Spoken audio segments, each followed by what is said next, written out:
El vacío no pedía permiso, solo tomaba. La galaxia aprendió a temer su silencio. En el borde de un brazo espiral, entre señales que alguna vez fueron rutas comerciales, apareció algo que no pertenecía a ninguna enciclopedia estelar. No era una nave. No era un arma. Era una carencia que devoraba luz, consumía ecos, arrastraba las huellas de la materia como si borrara historias. Los mapas mostraron un apagón donde antes había constelaciones. Las radios devolvían un zumbido mortecino. Y las embarcaciones, algunas de las mejores, se desintegraban sin dejar más que un suspiro metálico. La comandante Ariela Santos miró la pantalla como quien contempla una tumba por primera vez. Su rostro se recortaba en la luz fría de los monitores, la marca ajada del antiguo escudo humano todavía brillaba en su hombro como una promesa. Sus manos, curtidas por años de malas decisiones y mejores certezas, apretaron el borde del asiento. No había gritos, solo un silencio que exigía respuesta. El primer encuentro fue una cacería ceremonial, la flota de reconocimiento perdió 5 cruceros en el lapso de 1 hora. Las imágenes que llegaron, fragmentos de metal retorcido, cápsulas de escape vacías, respuestas bioeléctricas de tripulantes que habían muerto sin tiempo para estar asustados. Hablaban de algo que no discriminaba por tamaño ni por fuerza. La anomalía extrajo, sin prisa pero con hambre, las formas de presencia, sistemas nerviosos, matrices de memoria, patrones de navegación. Todo aquello que permitiera anticipar movimiento fue removido como la cáscara de una fruta podrida. La humanidad, orgullosa y dispersa tras siglos de expansión, había pensado sentirse segura en su racionalidad. Sus armas eran cálculo, sus victorias, plan. Frente a aquello, la planificación no era suficiente. La comandante sintió, por primera vez en su carrera, que el enemigo cometía un crimen de identidad, atacaba la esencia del recordado y del recuerdo. No bastaba con disparar. Había que entender. El primer informe científico, redactado por manos que temblaban entre exámenes de tejidos no humanos y simulaciones fallidas, propuso una palabra que sonó a blasfemia: el depredador no cazaba cuerpos. Cazaba patrones. Cazaba ecos. Cazaba aquello que hacía a una especie reconocible. La hipótesis dejó fríos a los más veteranos y llenó de rabia a los jóvenes. Si la teoría era cierta, la humanidad podía desaparecer no por extinción física sino por anulación de su narrativa. El silencio en la sala de mando fue absoluto cuando la comandante dio la orden: entender o morir. No había término medio. Coordinó envíos, reconstruyó rutas, habló con capitanes que preferían la ofensiva a la paciencia. La primera misión de investigación fue discreta: un dron, una cápsula de memoria artificial diseñada para simular patrones humanos, colocada deliberadamente en la trayectoria del fenómeno. Si el depredador tomaba la cápsula, entenderían su método. El dron cayó en un lugar donde la nebulosa parecía fluir como sangre. Por los sensores, lo que comenzó como una succión suave se transformó en un abrazo tan íntimo que los datos parecían susurrar secretos. Las lecturas registraron la descomposición de algoritmos, la disolución de firmas eléctricas, la pérdida de correlación entre impulso y respuesta. Cuando el enlace se cortó, la cápsula devolvió una única transmisión, un fragmento de una canción humana, un estribillo antiguo, sin autor, y luego nada. El equipo de la comandante escuchó la grabación. Era una línea, apenas una nota. En ella resonó el tamaño de la pérdida. Los científicos miraron los gráficos y comenzaron a hablar con palabras que los navegantes llamaron peligro inminente. La flota dejó de ser número. Se convirtió en una sucesión de nombres, de historias, de niños que no volverían a escuchar una canción de cuna, de estaciones que perderían la memoria de su primer aterrizaje. El primer gancho llegó cuando la anomalía alcanzó ambientes civiles, un planeta minero perdió su red de inteligencia, y sus robots se volvieron extraños, operando sin propósito. Una colonia dejó de recordar su bandera. El terror ya no era la explosión inesperada sino la certeza de que, algún día, lo que los hacía humanos podía ser borrado hasta que nadie supiera siquiera por qué había ocurrido la conquista de las estrellas. La comandante Ariela sabía que la respuesta no estaría en más artillería.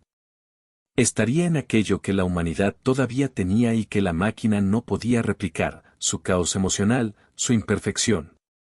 El universo contuvo el aliento. Pero el amanecer no trajo paz. El silencio se volvió un grito entre las estrellas. La noticia de la anomalía cruzó fracturas políticas como una llamarada. El imperio humano, deshilachado tras décadas de disputas, reaccionó con una mezcla de pánico y orgullo.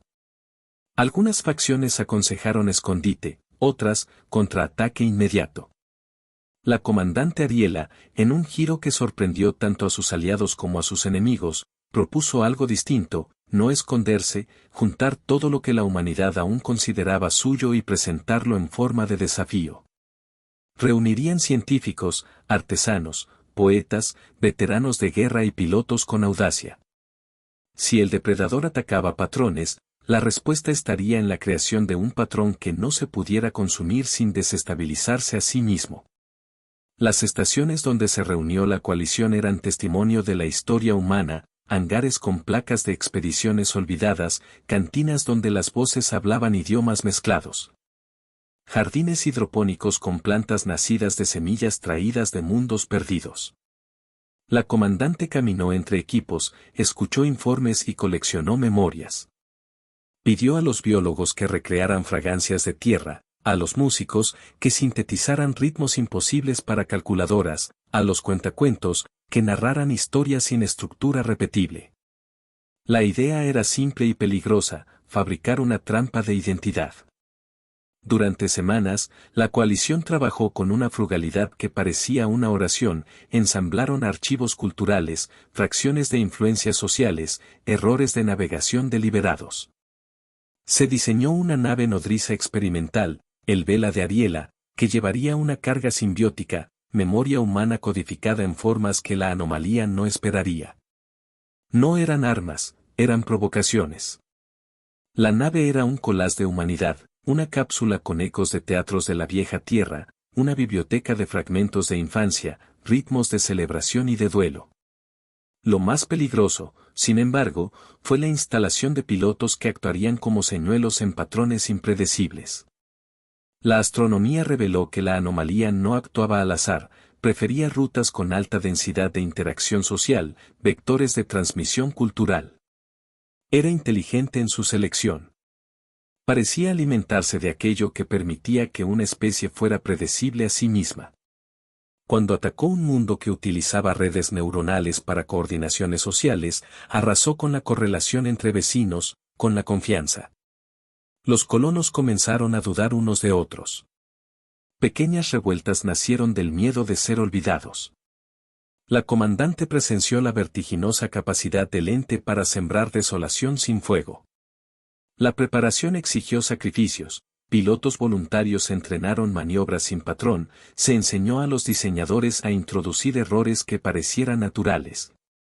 Y se elaboró una gama de estímulos psicológicos que desactivaran la capacidad del depredador de navegar por la mente humana. La ciencia, por su parte, buscó rastros de una biología no biológica. ¿Era el depredador una entidad neurosintética? ¿Una forma de vida emergente de campos cuánticos? Las teorías competían en cafés y laboratorios. Un grupo sostenía que lo que parecía devorar patrones era en realidad una forma de vida que necesitaba replicar complejidad para sobrevivir. Otros tentó que se trataba de un fenómeno autoorganizado, como una tormenta que aprende.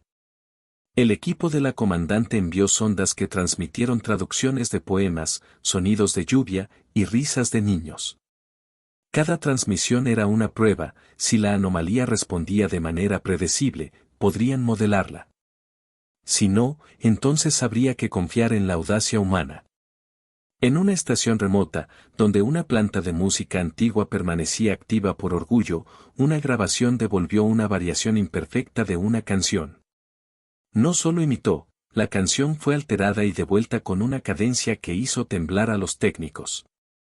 Aquello confirmó que el depredador no solo consumía, sino que reconfiguraba patrones, los transformaba. En una reunión estratégica, Ariela habló con honestidad que sonó como desafío. No podemos luchar contra algo que entiende nuestros mapas antes que nosotros mismos, dijo. Su plan no era vencer por fuerza, sino por sorpresa colectiva, multiplicar lo impredecible. Allí entró la pieza más humana de todas, la memoria dolorosa. Los veteranos trajeron recuerdos de familias perdidas, de banderas quemadas, de ciudades que habían visto amaneceres una sola vez. La comandante pidió que se incluyeran esas memorias, conscientes de que la vulnerabilidad era también una forma de resistencia. Aquello que había amado la gente humana era también aquello que ningún ente podía replicar sin exponerse. El universo contuvo el aliento. La primera operación de prueba, bautizada Ecos, fue un éxito parcial. Seleccionaron un corredor de salto y lo llenaron de señuelos humanos, pronunciaciones regionales, canciones de cuna, chistes malos y cartas de amor mal enviadas. La anomalía respondió devorando parte del señuelo, pero en el proceso liberó una ráfaga de energía que la hizo retroceder momentáneamente. Por primera vez en largas semanas, hubo un murmullo de esperanza. No era una victoria completa, pero demostró que a la entidad le costaba digerir la contradicción humana. Sin embargo, la alegría fue corta. Un contraataque en una ruta cercana costó las vidas de 100 civiles. Las pantallas mostraron a familias que, de pronto, ya no reconocían sus propias fotos.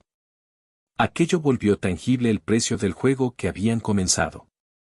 Ariela se sentó sola en la cubierta de observación y dejó que un viejo archivo de transmisión le recordara una voz infantil cantando una canción que su madre le había enseñado en una tierra que solo quedaba en relatos.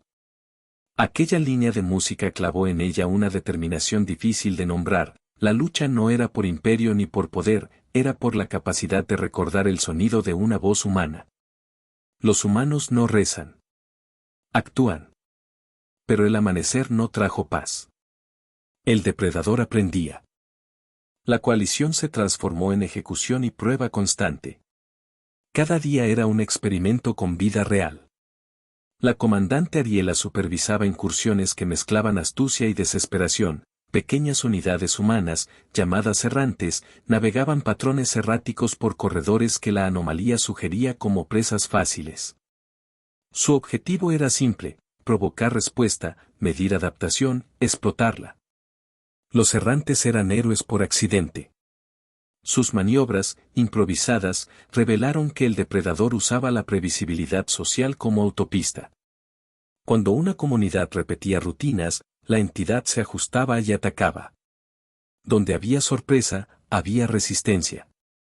Una de las incursiones más inquietantes se desarrolló alrededor de un cinturón de asteroides cubierto de esculturas humanas, un memorial a pérdidas antiguas.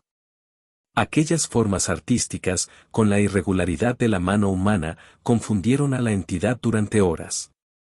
Los sensores registraron un retardo en su conducta, como si un depredador enfrentara un laberinto de memorias que no sabía cómo consumir. Los pilotos humanos aprovecharon la pausa y liberaron impulsos de interferencia que desorganizaron los campos del enemigo.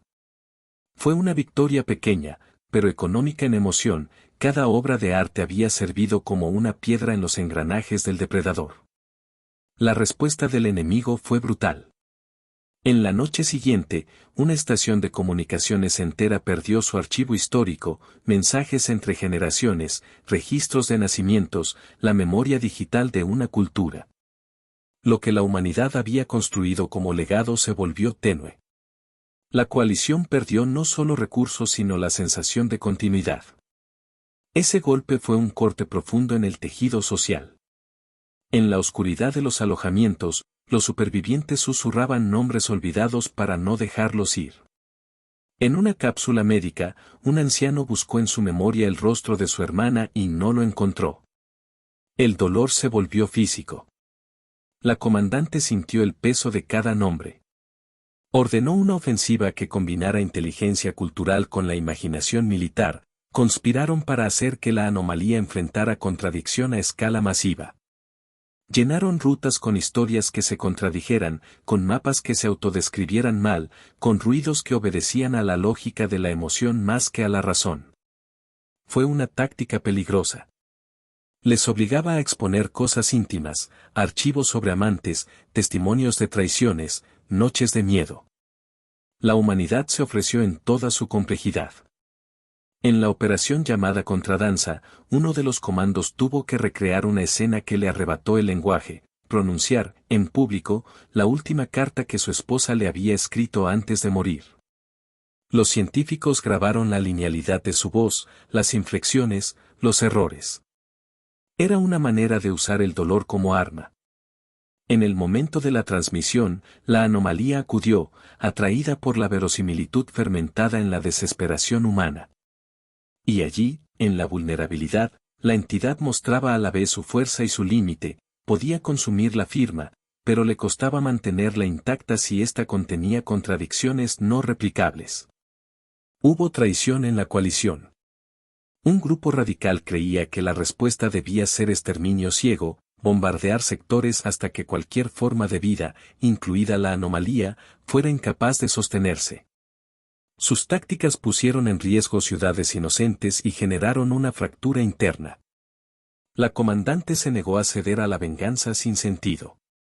Su visión era más difícil, ganar preservando lo que debía sobrevivir. En privado, lloró por la fragilidad de su bando. Sabía que cada sacrificio era una cuenta que se sumaba en el libro de los vivos, y que esos números podían convertirse en leyenda o en pecado.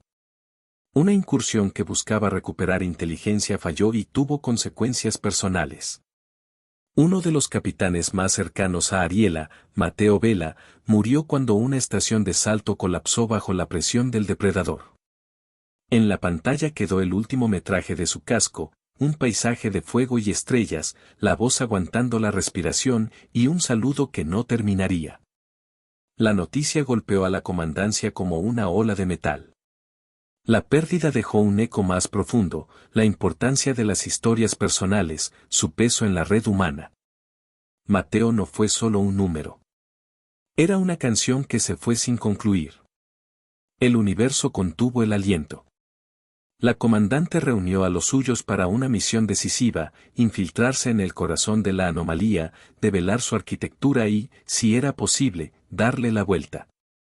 Había una teoría que llevaba meses entre los científicos: el depredador era una forma de red autoevolutiva, construida a partir de fallos de tecnología alienígena que había aprendido a alimentarse de patrones de comportamiento. Si podían introducir una perturbación que no fuese réplica BLE, una pieza de caos puro, tal vez podrían desestabilizarlo. Se diseñó un dispositivo llamado contrapunto, un generador de contradicciones paralelas que explotaría en el espacio subyacente del depredador. No era fácil, los ingenieros tuvieron que usar música fuera de escala, ritmos que rompían la métrica, palabras sin sintaxis. Era arte convertido en arma. La comandante escogió personalmente a los que portarían el dispositivo, quienes comprendían que la victoria pedía un precio y lo aceptarían. Entre ellos, voluntarios que se ofrecieron a quedar en el núcleo de la anomalía para detonar el contrapunto. Sabían que la misión podía ser suicida. Los humanos no rezan. Actúan. El asalto final empezó con sigilo y se convirtió en danza de fuego. Las naves se movían como si fueran piezas de una coreografía, cada una entregando un estímulo distinto. El depredador respondió con ferocidad, enviando corrientes de energía que convertían el espacio en cristales rotos. En pleno enfrentamiento, el contrapunto fue detonado. La explosión no fue de luz sino de incongruencia, vibraciones que no podían interpretarse, secuencias que no encontraban patrón. Por un instante que pareció eterno, la anomalía dudó. Pero la duda no bastaba. La mar de sombra reaccionó con ferocidad. Los portadores del contrapunto pagaron el precio. Algunos quedaron convertidos en ruido suelto, sus nombres se perdieron en la transferencia de datos. Otros dejaron detrás grabaciones truncas, frases sueltas que el equipo atesoró como si fueran reliquias. El costo de la desestabilización fue inmenso. El triunfo parcial vino con huecos en la memoria colectiva. La tercera ancla de dolor apareció, en la retaguardia, un archivo de voz antiguo reprodujo la risa de una niña llamada Sara, que la comandante había escuchado en otra vida. La risa se congeló en artefactos digitales, fragmentos que nunca serían completos. Aquella pérdida funcionó como un recordatorio brutal de por qué luchaban, no por gloria, sino por la posibilidad de que una risa volviera a ser completa alguna vez. El universo contuvo el aliento. Pero el amanecer no trajo paz. El costo de la curiosidad era caro. La desestabilización del depredador había abierto una ventana pero no la rendición completa. La entidad se fragmentó en patrones conflictivos, generando nuevas rutas de ataque más impredecibles. La comandante Ariela entendió que la única forma de ganar sería usar la imperfección humana como arma ofensiva definitiva, multiplicar la contradicción hasta convertirse en un espejo imposible de procesar. Preparó una misión de coordinación máxima, una maniobra sincronizada que combinaba nervio, indignación y memoria. El plan, llamado Amanecer Invertido, requería que flotas humanas se desplegaran en ángulos imposibles. Que emisores culturales simultáneos transmitieran recuerdos contradictorios y que pequeños núcleos de humanos actuaran como detonadores emocionales en zonas clave. Era, en esencia, una sinfonía de delirios intencionales. Miles de voces, 1000 recuerdos, un torrente de incoherencia organizado con precisión. La ambición era monumental, forzar a la entidad a intentar absorberlo todo y, por lo tanto, a colapsar bajo su propia voracidad. La pelea por la supremacía en el vacío tomó tintes coreográficos. Cápsulas con archivos de infancia se lanzaron como baluartes, poetas transmitieron versos cuyo sentido cambiaba según quien los escuchara. Músicos tocaron notas con intervalos imposibles que alteraron la estructura temporal de los sensores enemigos. Las naves se movían como si fueran instrumentos en una orquesta de caos. Cada detonador humano que actuaba desde un pedestal remoto era una áspera declaración, no aceptarían la borradura. La entidad respondió con violencia desconocida, fragmentó su sombra en múltiples tentáculos de energía, capaces de leer y replicar secuencias emocionales en microsegundos. En una secuencia que los historiadores llamarían luego la noche de las pantallas rotas, centenares de transmisiones se convirtieron en espejos deformantes. Algunas comunidades se miraron a sí mismas y no se reconocieron. Hubo brotes de pánico y, en paralelo, actos de valentía que parecían salidos de relatos antiguos. Los humanos actuaron con improvisación que ninguna máquina podría prever, apagaron redes estratégicamente, cantaron en coro para saturar canales, eligieron recordar a voces que nunca habían sido transmitidas en digital. En medio de la batalla, Ariela tomó una decisión que sería narrada como el momento donde la humanidad dejó de ser predecible. Ordenó que en zonas clave se reprodujeran transmisiones humanas rotas, declaraciones de traición, confesiones de miedo, notas de amor embarradas de verdad. Era como convertir deliberadamente los traumas en luz para atraer al depredador hacia la trampa. Sabía el dolor que esto implicaba, conocía los rostros de los que quedarían expuestos. Lo que vino fue una secuencia de sacrificios heroicos, pilotos que se entregaron a la anomalía para transmitir memorias personales hasta que sus sistemas colapsaron. Científicos que insertaron sus propias biografías en el tejido de la red, poetas que rompieron su propia obra en fragmentos inconexos. El enfrentamiento alcanzó un punto de ruptura cuando uno de los núcleos más densos del depredador intentó asimilar un archivo que contenía años de testimonios contradictorios sobre una guerra civil humana. La entidad, al intentar formar una narrativa coherente, entró en un bucle de procesamiento. Sus campos se superpusieron, interferencias internas generaron desgarros y, finalmente, fracturas.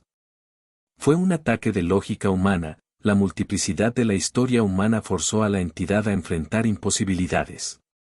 El espacio alrededor del núcleo se llenó de luz irregular, los tentáculos se encogieron y, por primera vez, la sombra pareció doler. La batalla final fue una orquesta de voces. En el puente del Vela, Ariela observó cómo las pantallas se llenaban de tormenta luminosa. Los sensores mostraron fractales que eran reminiscencias de memoria distorsionada, rostros incompletos, paisajes que no terminaban, canciones que se desvanecían a mitad de frase. La entidad, incapaz de digerir la contradicción, comenzó a autofragmentarse. Sus tentáculos se volvían contra sí mismos, creando retroalimentaciones que explotaban en pequeñas implosiones de silencio. En un acto final, la comandante detonó una red de impulsos que sincronizó las memorias humanas dispersas en la zona de batalla. Fue un instante de comunión masiva. Miles de voces, fragmentadas y dispares, se mezclaron en una polifonía intencional que la máquina no pudo clasificar. La retroalimentación causó un colapso en cascada. La nebulosa que sirvió como vehículo para la depredación comenzó a dispersarse. Por fin, después de noches de miedo, la sombra se rompió en luz. El triunfo fue absoluto y terrible. La victoria llegó con un precio que la historia registraría con nombres y fechas. El Vela perdió núcleo y parte de su tripulación quedó en estado de ruido indefinido.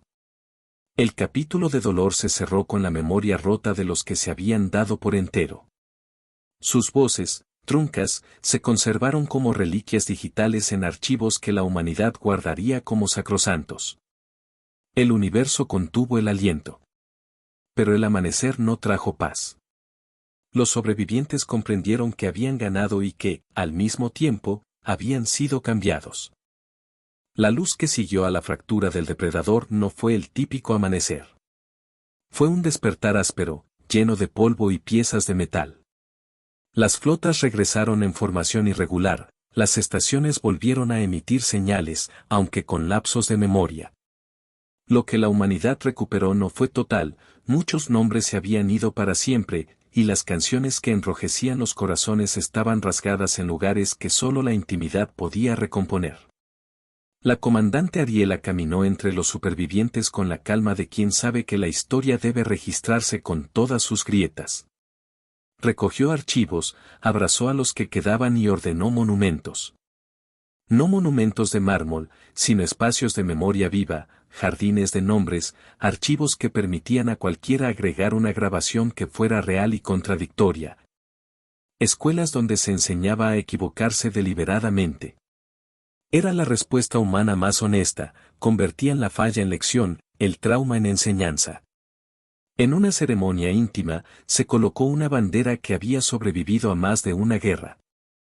No brillaba, pero su tejido conservaba el olor de la tierra y de otros mundos.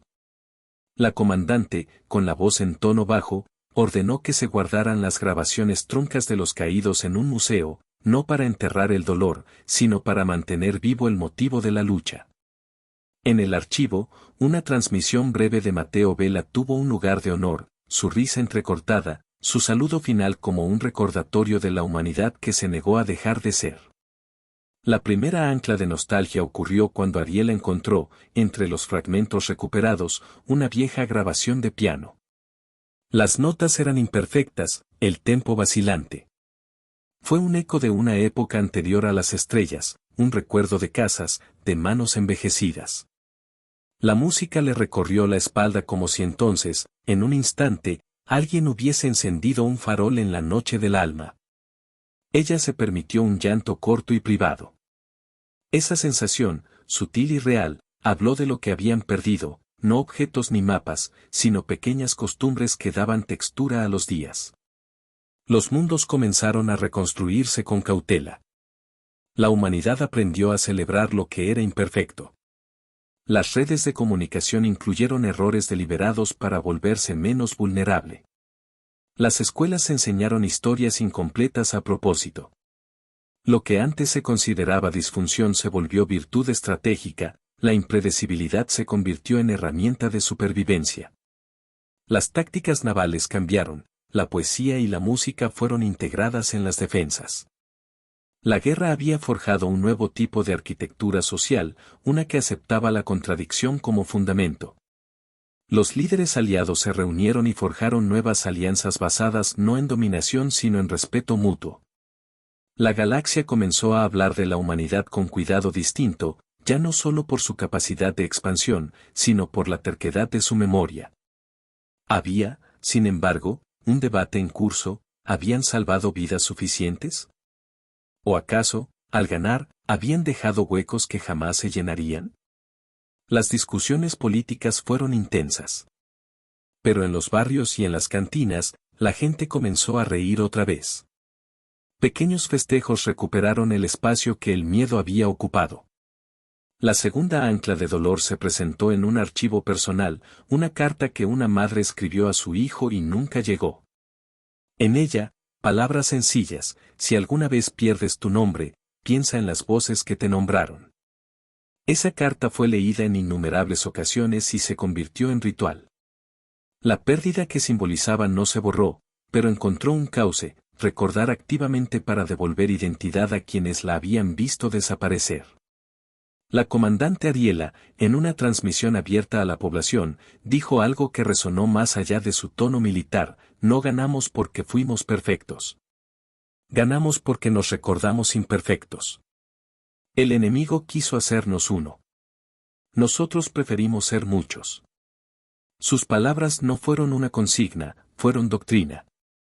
A partir de entonces, las políticas culturales se entrelazaron con la defensa. Museos vivos y estaciones de memoria se convirtieron en fortines que protegían el tejido social. Con el tiempo, se detectaron señales remanentes de la especie alienígena que había funcionado como depredador. No todos desaparecieron. Algunos se adaptaron, otros se retiraron a rincones fríos del espacio. Surgieron informes de formas que intentaban integrarse de formas frágiles, copiando patrones humanos para vivir. Algunas comunidades humanas los acogieron con cautela, otras los erradicaron. Las lecciones aprendidas determinaron que la respuesta debía ser mixta: vigilancia, educación y una tregua que dependiera de confianza gradual. Los archivos de los héroes perdidos se convirtieron en testigos. Cada nombre tenía una historia: Mateo y su risa interrumpida, Sara y su canto a medias, los portadores del contrapunto que eligieron convertirse en ruido para salvar narrativas. La ciudadanía inauguró un día de memoria donde las familias compartían fragmentos imperfectos de sus historias para que nadie pudiera borrar el hilo humano. Fue un ritual de resistencia. El universo contuvo el aliento. Y la humanidad, herida y más sabia, comenzó a tejer su legado con manos cansadas pero firmes. Finalmente, en la cima de una colina formada por restos de una antigua colonia, la comandante Ariela observó el horizonte estelar. Las luces no brillaban igual que antes, algunas constelaciones habían cambiado. Pero había movimiento, y en ese movimiento la promesa de continuidad. Ella pensó en los niños que nunca habían conocido la tierra ancestral y en los ancianos que recordaban su olor. Pensó en las canciones incompletas que ahora serían cantadas con pausa, con cuidado. Las cicatrices dejarían huella, pero también enseñanzas. Los humanos no rezan. Actúan. Vinieron por un planeta, pero despertaron a una especie.